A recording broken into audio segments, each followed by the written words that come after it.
para transbordar. Então,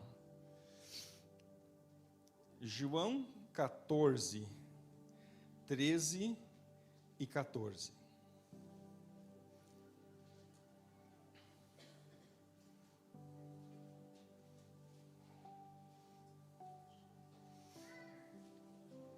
João 14, 13 e 14. Isso, vamos ficar em pé para ler.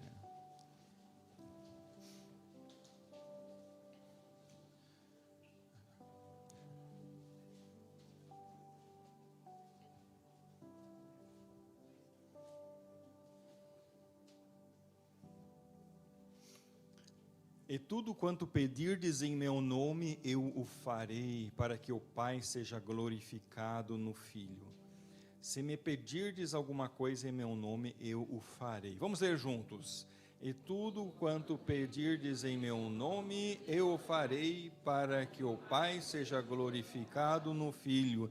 Se pedirdes alguma coisa em meu nome, eu o farei. Amém. Quem é crê nessa palavra, levanta a mão. Amém, glória a Deus. Podemos sentar. Amém, amém, amém.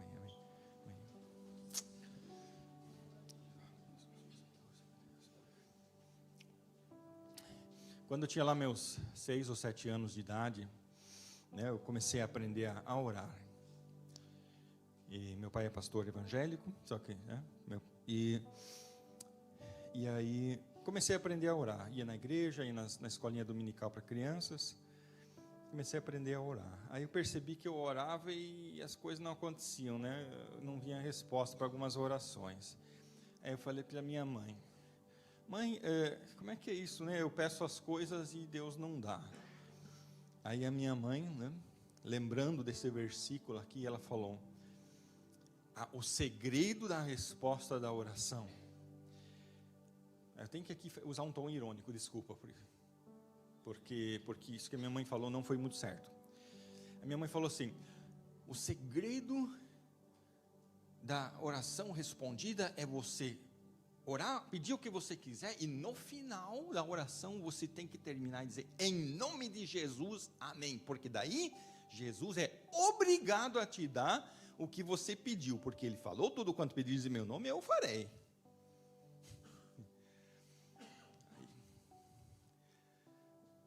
Então, eu comecei a fazer isso, né? Vou orar em nome de Jesus, amém, né? E, puxa, mas não está vindo resposta. Eu quero Jesus me dar aqui um PlayStation em nome de Jesus, amém, né? E nada, né? E nada. Naquela época não se chamava PlayStation, há 40 anos atrás, era outro nome. Mas enfim, né? Traduzindo para a atualidade aqui, né? E eu lá, né? Jesus me dá um tênis novo e tal, né? Da moda, né? E nada, né? Em nome de Jesus, e eu tenho que ter mais fé, né? Mais fé. Estou fazendo assim um pouco engraçado para ironizar, né? Porque está errado, isso está errado, né? Mas está escrito aqui. Está escrito, Jesus disse. Agora o tempo passou. Se passaram, né? 50 anos. Mas um pouco menos que 50 anos, depois que a minha mãe me falou aquilo. E hoje, né, eu não digo isso para me orgulhar, de modo algum entendo isso como uma arrogância, um orgulho de eu dizer que Jesus responde mais da metade das minhas orações. Bem mais que a metade, quase todas. E os alemães ficam lá: que absurdo, que horror, como é que pode? Não, né? Uma coisa dessa não existe, né? Porque eu pensei nessa palavra, eu fiquei pensando, mas peraí, mas está escrito: tudo quanto pedirdes em meu nome, eu o farei, para que o Pai seja glorificado no Filho, né? Aí alguém vai dizer: mas só porque Jesus disse aí uma palavrinha aí, rapidinho, aí, ele nem estava prestando muita atenção no que falou, né? Veja que já o versículo seguinte repete: se pedirdes alguma coisa em meu nome, eu o farei. Então não foi assim, escapuliu, né? Foi sem querer, querendo, que Jesus falou aquilo e nem prestei atenção. Não, ele fala 2 vezes, porque é verdade. Mas para isso nós temos que entender, pensar um pouco mais sobre essa palavra, pensar um pouco mais, cavar um pouquinho, cavar. Já o apóstolo Pedro uma vez falou, né, que existem textos na Bíblia que são mais difíceis. Pedro falou isso. Eu tive uma discussão muito forte há uns 3 anos atrás com alguns outros irmãos que começaram a pegar uns versículos. Não, mas está escrito isso na Bíblia, está escrito aquilo, está escrito não sei mais aonde, e bababá, e me esfregando na minha cara. Não, porque você não tem fé, porque você não interpreta esse texto do jeito que está escrito aqui. Eu dizia, irmãos, a Bíblia, a maioria dos textos da Bíblia, qualquer pessoa consegue entender, mas tem alguns que são um pouco mais difíceis. Por quê? Porque existem 4 abismos entre nós e a Bíblia. 4 abismos que existem entre nós e a Bíblia. Um desses abismos é o tempo. Que nós vivemos 2, 3, 4 mil anos de distância dos acontecimentos bíblicos. Então, algo que aconteceu há tanto tempo atrás, às vezes não é fácil de entender a mentalidade das pessoas daquela época. Não é tão fácil. Nós não podemos ler a Bíblia como a gente lê um livro que foi escrito ontem. Temos que levar isso em consideração. Nem tudo é fácil. Não posso simplesmente pegar a Bíblia e lendo, não, está escrito isso, está escrito aquilo. Muitas vezes sim, às vezes temos que mastigar um pouco mais. E existe um segundo abismo, que são os idiomas. Hebraico e grego são idiomas bem diferentes.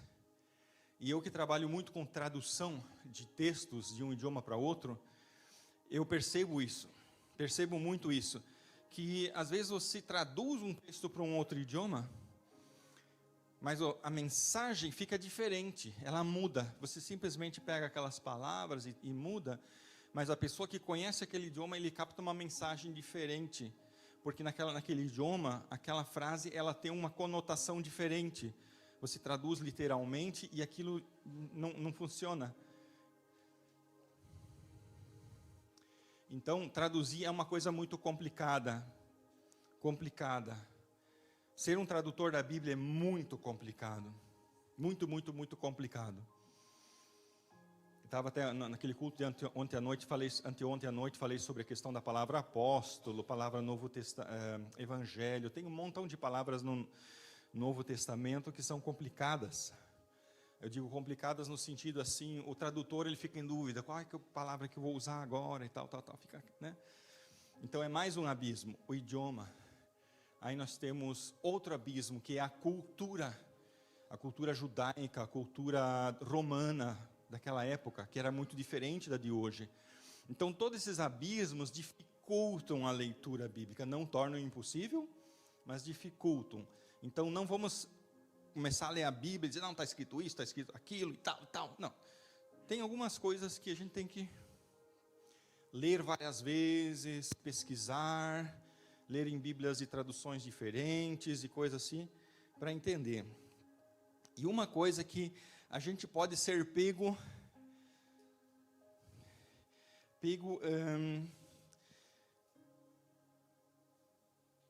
pela educação da gente próprio, porque a gente é acostumado a sempre orar e no final da oração terminar em nome de Jesus, amém. A gente é acostumado com isso. Ou quando tem o batismo, né? A gente é batizado, a pessoa que batiza, eu te batizo em nome do Pai, do Filho e do Espírito Santo. Então diz essa frase, né? Então a gente entende essa expressão em nome de Jesus, ou em nome do Pai, do Filho e do Espírito Santo, como sendo uma espécie de fórmula.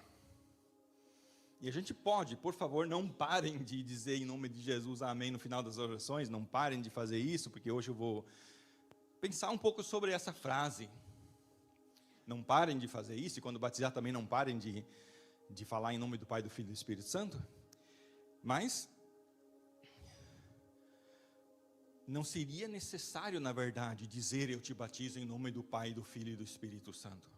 Não seria totalmente necessário. Se um pastor faz um batismo e esquece de falar aquela frase, e o batismo foi inválido, eu digo que não, porque esta frase, em nome de Jesus, ou em nome de Deus, em nome, significa, né? Se alguém, digamos, se eu fosse um funcionário da prefeitura, e chegasse aqui e falasse, em nome do prefeito, eu vim aqui dizer algo para vocês, mandar uma mensagem de Feliz Natal, alguma coisa assim para vocês. Vocês iam entender, quer dizer, como representante, o prefeito não teve tempo de vir para cá, mandou um representante, um porta-voz, alguém para fazer algo em nome dele, porque ele mandou, né? Aí digamos que eu fosse mesmo o representante do prefeito e dissesse que o prefeito me mandou aqui desejar para vocês todos aqui um Feliz Natal e me mandou recolher uma oferta aqui para mim, né? Digamos assim. Mas aqui o prefeito, na verdade, não mandou, entendeu? Ele só mandou dar o Feliz Natal, mas não a outra parte, né? Ele mandou, cada um de vocês me dá 100 euros, né? O prefeito mandou, né? Então, isso seria um abuso de autoridade. Fazer algo que não foi mandado fazer, né? Então, nem tudo que é feito usando a frase em nome de Deus é verdadeiramente em nome de Deus. Nem tudo que começa assim, em nome do Pai, do Filho e do Espírito Santo, foi de verdade o Pai, o Filho e o Espírito Santo que mandaram fazer. Eu era membro da igreja luterana, e na igreja luterana, os pastores luteranos sempre começam o culto com aquela fórmula. Eles usam um monte de fórmulas, né? Então, uma das fórmulas o pastor chega lá, abre o culto, em nome do Pai, do Filho e do Espírito Santo. É a fórmula de abertura do culto. Só que ali tem várias coisas, né? Hoje eu sei, que eu saí daquela igreja, hoje eu sei que tem várias coisas ali que Deus não mandou fazer, como por exemplo, batizar crianças. Ele batiza a criança, em nome do Pai, do Filho e do Espírito Santo, eu batizo essa criança, mas Deus não mandou batizar a criança, entendeu? Então é um abuso do nome, da autoridade. Ele está dizendo, Deus me mandou fazer isso, mas Deus não mandou fazer. E as pessoas estão achando, é Deus que mandou fazer, ele está fazendo porque Deus mandou fazer. E assim devagarzinho nós podemos começar a entender a questão da oração que está escrito, e tudo quanto pedirdes em meu nome.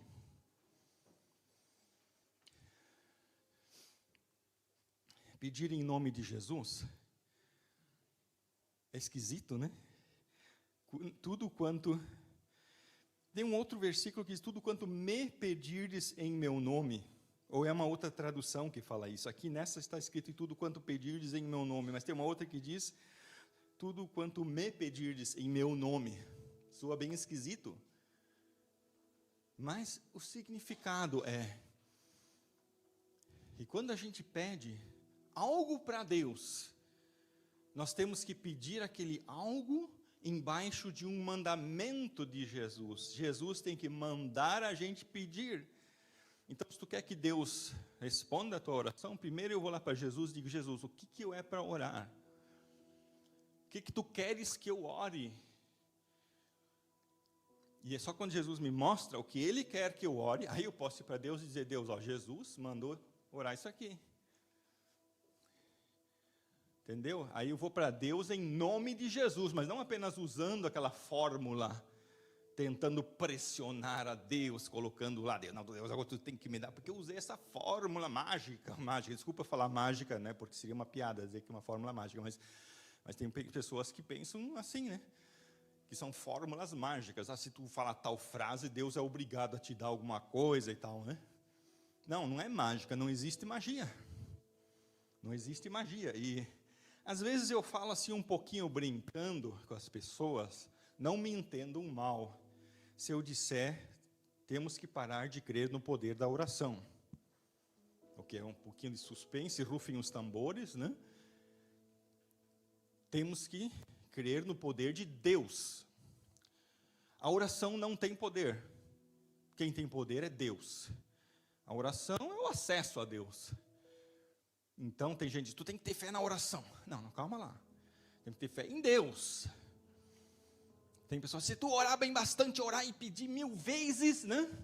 Deus vai te dar, né? Tem razão. Jesus contou a parábola da viúva pobre, né? Da viúva e o juiz iníquo, do juiz iníquo. Viúva foi lá e pediu. até que o juiz deu. É verdade, e Deus, né? Ele não é nenhum juiz iníquo, ele é um pai, então se a gente for lá e pedir 1000 vezes alguma coisa, Deus vai dar, mas eu vou te dizer, por favor, não faça isso. Por favor, faça um favor para você mesmo, e não faça desse jeito. Pedir coisas para Deus que Jesus não mandou pedir. Coisas que você mesmo quer, que você acha que você precisa. Porque você vai pedir, Deus vai te dar, mas na verdade Ele nem quer te dar, entendeu? Ele não quer te dar, mas Ele te dá porque Ele é cheio de graça, Ele é um pai, e Ele fica, meu filho está me pedindo tanto, então eu vou dar para Ele. Né? Aí você ganha, nossa, Deus é poderoso, Deus respondeu a minha oração, mas Deus talvez nem queria dar aquilo para você, aquilo acaba te prejudicando. Então, a primeira coisa quando eu vou orar, Senhor, né? O que tu queres me dar? Vou para Jesus. Jesus, o que tu queres me dar? O que tu tem no teu estoque celestial aí para mim? Né? Aí depois que Jesus me fala o que Ele tem lá, aí eu vou, Senhor, Pai, em nome de Jesus me dá tal e tal coisa. Pronto, eu ganho tudo.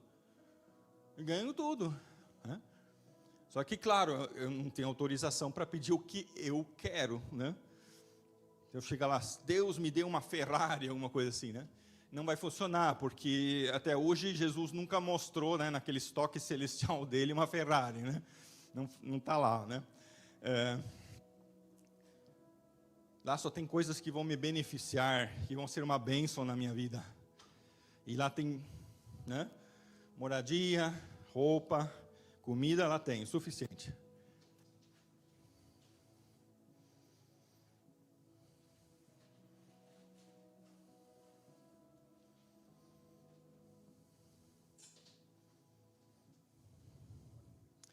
Glória a Deus.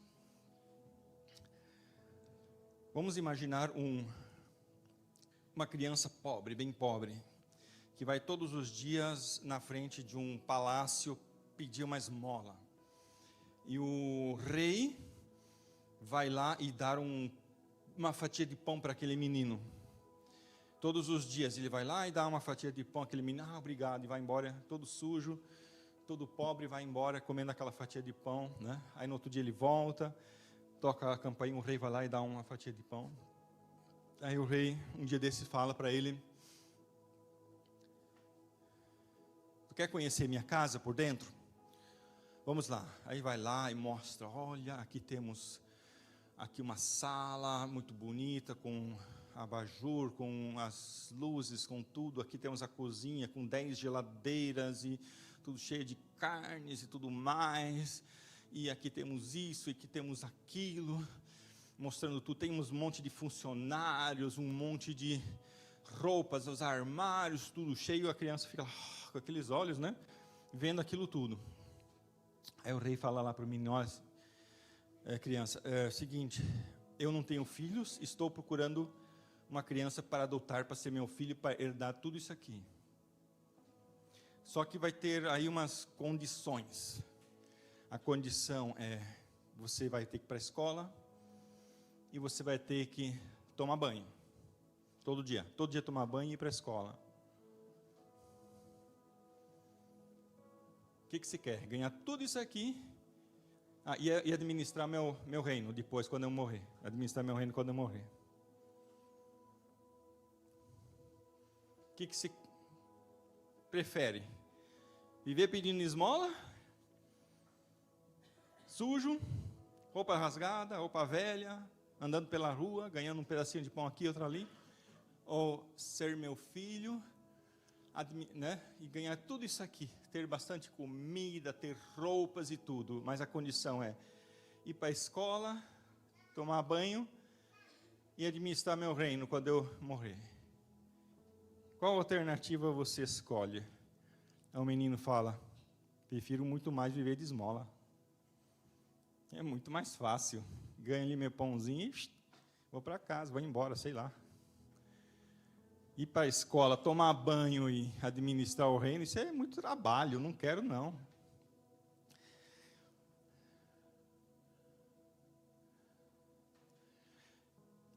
E é exatamente esse é um exemplo para a oração. A oração, existe a oração de esmoleiro. A oração de esmoleiro, eu vejo muita gente lá, Deus, eu te imploro, me dê isso, me dê aquilo, me cure.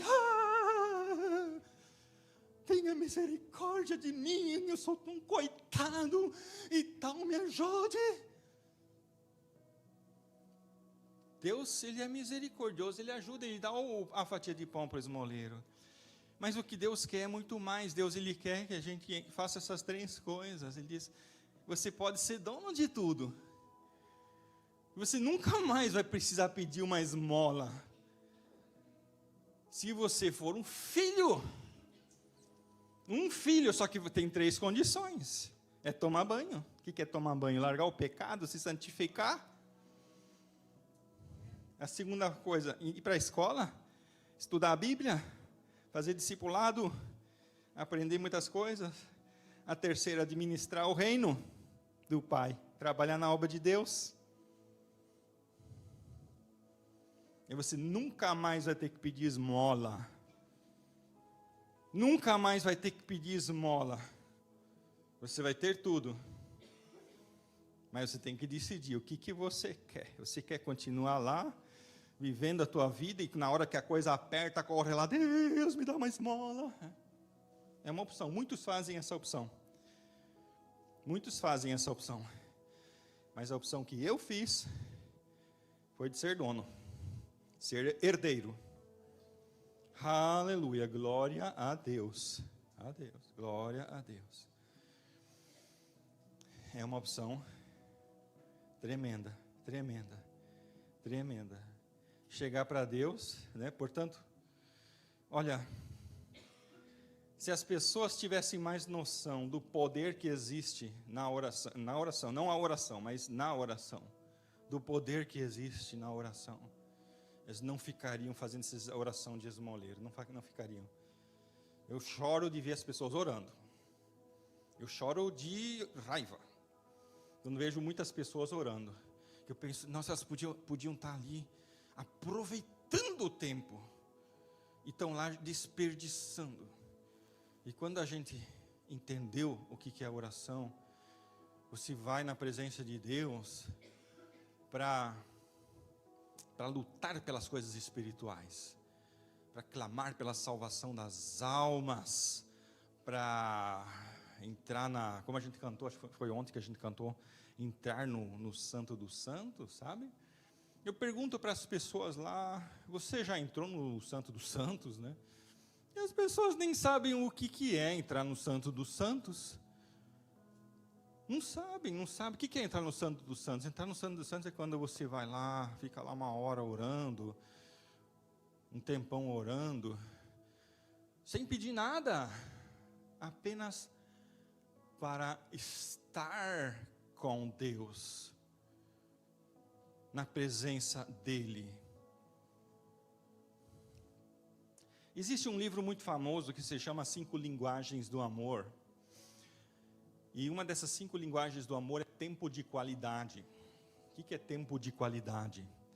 Tempo de qualidade é você estar com uma pessoa e dar toda a atenção para aquela pessoa. Digamos, um marido e uma esposa, muitas vezes estão juntos, mas está só conversando. Temos um problema aqui, vamos resolver isso, o que vamos comer, o que vamos fazer, se preocupando com isso, e como é que está o filho, e Quer dizer, a atenção não está voltada a outra pessoa, mas é para outros problemas. Então não é um tempo de qualidade. O tempo de qualidade é quando a gente está junto só pelo outro, esquecendo os outros problemas. Eu estou com a minha esposa, um tempo de qualidade com a minha esposa, é estar com a minha esposa só para dando atenção para ela e nada mais. É um exemplo. Só dar atenção para ela, para os problemas dela, ou para estar junto com ela, só isso. Estou aqui só para estar junto com você, não estou querendo conversar sobre nada, sobre qualquer coisa, só para mostrar que você é importante para mim. Não o que você faz, não o que você dá, mas só o que você é. E eu às vezes digo assim que a oração é um tempo de qualidade com Deus. De a gente ir para Deus não pelo que Ele dá, Porque, olha, eu vou dizer uma coisa para vocês. Quando você der um tempo de qualidade para Deus e você provar para Deus que Ele é importante para você, Ele vai jogar todas as outras coisas atrás de você. Você vai caminhar e essas coisas vão caindo atrás de você.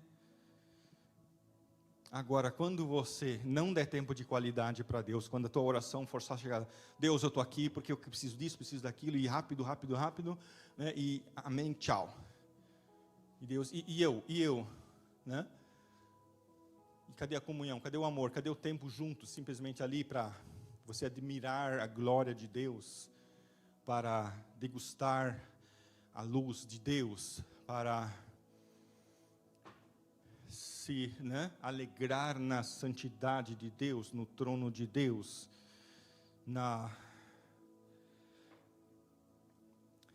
no trono dele, na maravilha que ele é, na beleza dele, simplesmente isso. E depois que você fizer isso, depois de um tempo, você vai começar a entender o que é entrar no Santo dos Santos, na presença verdadeira de Deus, que está dentro de 2 cômodos, porque o tabernáculo ele tinha a parte externa, que era onde estava o altar do sacrifício. Então, você quer chegar na presença de Deus, ótimo, você tem que passar pelo sacrifício, você tem que passar pela cruz, você tem que passar pelo perdão dos pecados. Mas ali você só está ainda no pátio externo. Aí você tem a bacia de água. Estou falando lá de Levíticos, tá? Levíticos. Bacia de água, que você tem que se lavar, se santificar, se purificar, deixar o pecado. Mas aí você ainda só está no pátio externo. E aí você vai entrar no santo lugar, que ainda é o segundo cômodo. Tem mais um, que é o Santíssimo. Você vai entrar no santo lugar, mas só sendo sacerdote. Só o sacerdote que podia entrar lá. Então, só crentes de verdade podem entrar ali. E ali você tem o quê? Você tem o candelabro de 7 braços. E simboliza o que? O Espírito Santo. Então você tem que se encher do Espírito Santo. Antes de querer entrar no Santíssimo Lugar, você tem que se encher do Espírito Santo. E ali tem o quê? O altar, ó, bem certinho, onde está a cortina para entrar no Santíssimo Lugar. Está o quê? O altar do incenso. E o que é o altar do incenso? A oração. Orar. Só através da oração que você vai entrar no Santíssimo Lugar. Tudo é um símbolo, uma simbologia. E só vai entrar lá no Santíssimo Lugar se você levar uma oferta de sangue lá para dentro. Colocar a tua vida embaixo da cruz. E aí você vai entrando. Tentando explicar em palavras assim normais, né? É um processo, a gente vai orando, mas sem pedir nada, só adorando a Deus, adorando. O que é adorar a Deus? Logo vou explicar o que é adorar a Deus. Para entrar naquele lugar, estar naquele lugar onde nada mais importa. E quando você entra naquele lugar, o mundo acabou atrás de você. Você não vê mais nada, você não pensa em mais nada, você fez, isso aqui, todo o resto do lado disso aqui é nada. Você está lá, orando, sem pedir nada. Porque aí você percebe que tudo isso, todas as coisas são nada. Todos os objetos, todos os animais, as plantas, as casas, os carros, as ruas e tudo é pó. É menos que pó, é nada. Quando você está naquele lugar de oração, no Santo dos Santos. Eu só posso convidar vocês a fazer isso, só posso convidar, porque isso é muito fantástico, muito fantástico. Ontem a gente se molhou um pouquinho na chuva, o que me lembrou umas experiências com Deus que eu tive. Uma delas no Mato Grosso, Um dia estava caminhando e rarissimamente a chuva me pega, sabe? Deus é tão bom que eu quase sempre consigo escapar da chuva de algum jeito. Quando a chuva me pega é por um motivo especial, assim. Eu sempre consigo ir embaixo de alguma árvore, alguma coisa. Por isso que quando o pastor falou, vamos levar guarda-chuva, eu não levo guarda-chuva não, porque eu sempre corro rápido para dentro do carro e, né, de algum jeito eu sempre consigo escapar da chuva. E lá no Mato Grosso, um dia desses, estava caminhando e daí começou uma chuva muito forte, muito forte, muito forte. Só que eu senti que naquela chuva, aquilo não era chuva só de água, era água, mas era uma outra chuva diferente. Aí comecei a chorar, eu lá, água caindo em cima de mim e eu chorando, lá no meio da chuva. Se passasse alguém naquela hora, ia dizer que esse aí está louco, estava parado no meio da chuva, lá sem correr, só parado e chorando lá no meio da chuva. E aquela chuva para mim não era só uma chuva, era algo mais, era uma experiência sobrenatural. E por favor, não queiram copiar. A pior coisa que existe na obra de Deus, no reino de Deus, é querer copiar experiências de outras pessoas. Deus me deu muitas experiências sobrenaturais e coisas assim, né, que eu conto para as pessoas. Um primo meu, quando eu contei um dos milagres que eu experimentei lá num aniversário da minha tia, eu estava contando lá para o meu primo, ele simplesmente virou as costas e foi embora. Ele é crente, mas para ele foi demais. Não, é demais. Milagre desse tamanho eu não acredito. Milagre para ele só tem um certo tipo, até certa altura dá, daí para cima não existe. Foi o milagre da nova escrita, sabe? Que há 5 anos atrás, meu filho mais novo foi fazer faculdade de informática. E Deus falou para mim, você vai fazer essa faculdade também, você vai ser colega do teu filho. Eu disse, Deus, isso é impossível, isso não dá, porque o meu filho, ele em junho, se inscreveu no site da faculdade para conseguir uma data em agosto para fazer a matrícula. E eu vou chegar lá em agosto, junto com meu filho, e dizer, eu vou fazer a matrícula. Sim, mas você tinha que ter feito a tua inscrição em junho, eles vão falar, para fazer a matrícula em agosto, né? Mas tudo bem, né? Esse negócio não vai dar certo, isso não, né? Mas tudo bem, Deus mandou fazer, fui lá, e falei, olha, minha situação é a seguinte, eu fiz aqui a faculdade, fiz vários cursos, fiz pós-graduação, tudo aqui, né? Mas fiz lá no Brasil, e na Alemanha muitas vezes não aceitam cursos feitos em outros países. Aí eles falaram, manda teus documentos, tudo para uma certa instituição, e vamos ver. E olha, no final das contas acabou dando certo, foi vários milagres que foram acontecendo, aquela instituição me aprovou, e eu consegui entrar junto com o meu filho, foi assim, inacreditável. Inacreditável, eu estava lá no Brasil, quando eu recebo a notícia, você foi aprovado. E eu, fui aprovado, e eu já estou no Brasil, não posso voltar. Então, primeira coisa que eu fiz ao entrar na faculdade, faltei 2 semanas. Aí chego aqui, enfim, foi milagre em cima de milagre. Só que eu falei para Deus, eu não posso fazer essa faculdade. Não posso porque a minha letra é muito feia. Estou orando há 40 anos para ter uma letra mais bonita. Não conseguia ter, minha letra é muito feia. Os professores não vão entender o que eu escrevo. Quando tiver uma prova e eu responder, eles não vão entender. Vão me dar 0. Eu só faço essa faculdade se tu me der uma outra letra. Aí, estava orando. Um dia desse eu levanto de manhã, sento na mesa da sala onde estava meu papel de escrever, sento lá, pego a caneta, começo a escrever, era uma outra letra. Né?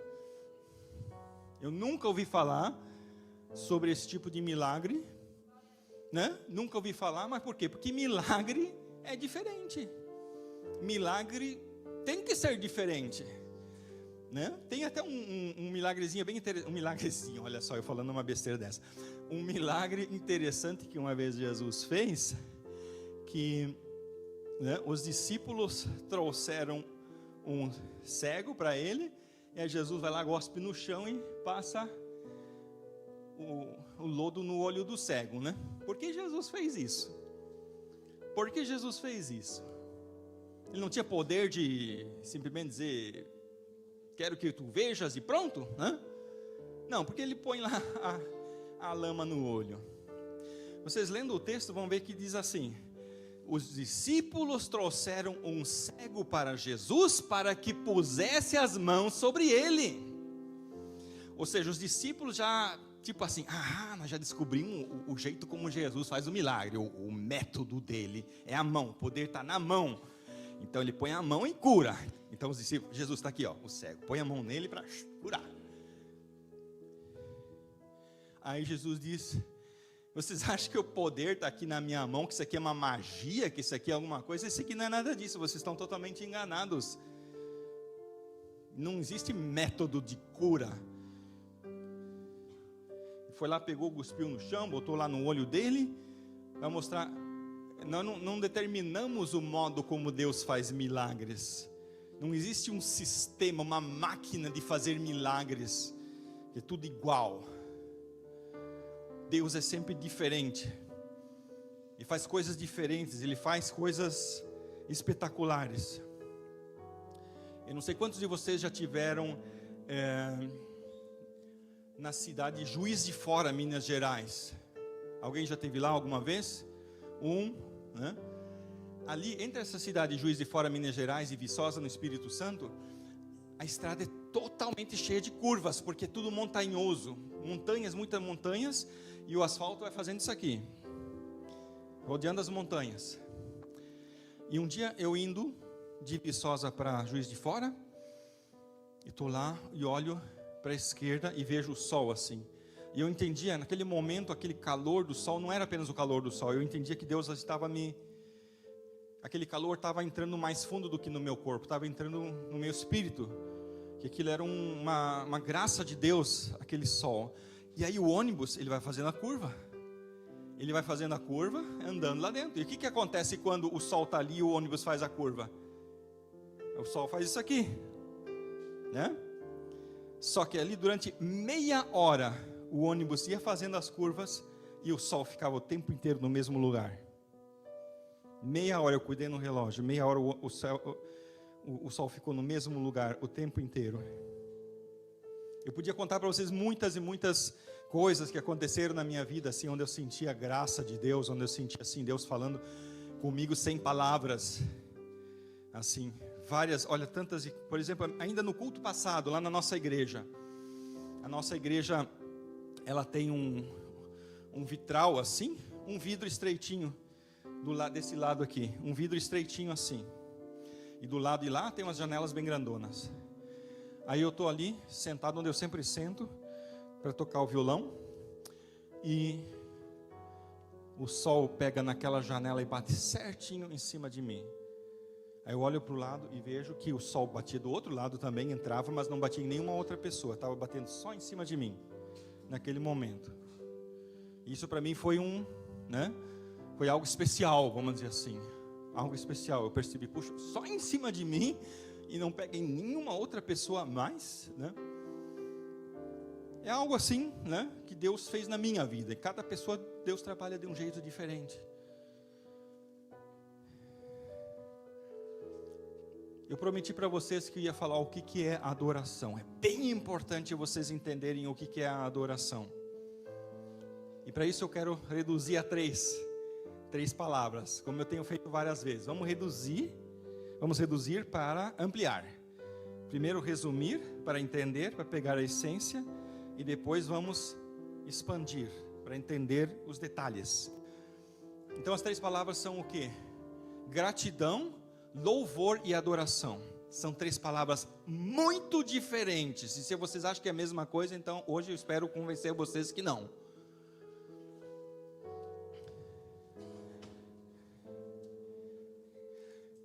Como é que estamos no horário aí? Posso falar ainda sobre isso, essas 3 palavras? Quando vocês entenderem a diferença entre essas 3 palavras, eu espero que alguma coisa vai mudar na vida de vocês. A diferença entre gratidão, entre louvor e adoração. O que é gratidão? Agradecer por algo que Deus nos dá, que Deus me dá. É muito importante. Agradecer é muito importante. Obrigado pela comida. Obrigado pela igreja, obrigado pela saúde, obrigado pela família. São coisas que Deus nos dá. E mesmo que é um pouquinho assim egoísta, levemente egoísta, né? Obrigado que tu me dá isso, me dá aquilo, obrigado por isso que você me dá, obrigado por isso. É um pouquinho egoísta, mas é importante. Devemos ser gratos. Agradecer é importante. Mas louvar é totalmente diferente que agradecer. Porque louvar não tem a ver com o que Deus nos dá, mas tem a ver com quem Ele é. Louvar é chegar para Deus e Deus, tu és tão lindo, tu és tão maravilhoso, tu és tão santo, tu és, né? Tem a ver com o que Deus é. Perceber a diferença entre gratidão e louvor, né? Nós temos que praticar as duas coisas. Tem gente que só está agradecendo. Ora, meia hora é só obrigado que tu me dá isso, obrigado que me dá aquilo, obrigado, só agradece. Então não é bom só agradecer. Temos que louvar também. Mas ainda existe a adoração, que é completamente diferente do que o louvor. O que é a adoração? Eu vou resumir em uma frase: é dar alguma coisa para Deus. Se agradecer tem a ver com algo que Deus nos dá, louvar é porque Ele é, e adorar é dar alguma coisa para Deus. Abraão adorava a Deus ofertando uma ovelha, um cabrito, uma vaca. Nós adoramos a Deus com os nossos lábios, sim, mas não sempre. Nem todo hino é um hino de adoração. É só quando a gente dar alguma coisa para Deus. Qual é a coisa mais valiosa que nós temos? O nosso ser, a nossa alma, a nossa vida é o que nós podemos dar. E quando você canta, Deus, eu te dou a minha vida. Então isso é um ato de adoração. Eu te dou tudo que eu tenho. É um ato de adoração. Deus, eu te dou, né? Enfim, minha família, consagro a ti. É um ato de adoração. E por isso também trazer as ofertas e tal, também é um ato de adoração, porque a gente está dando alguma coisa para Deus. Mas só em segundo lugar, vamos dizer assim, não vamos enfatizar demais esse ponto. Mais importante é isso, dar a si mesmo para Deus, é a maior adoração. Eu espero que a partir de hoje vocês parem de orar como esmoleiro e comecem a orar como filhos, amém? Amém, glória a Deus, foi um grande prazer, Deus está me usando para entregar essa palavra para vocês, amém. Eu passo a palavra para o pastor.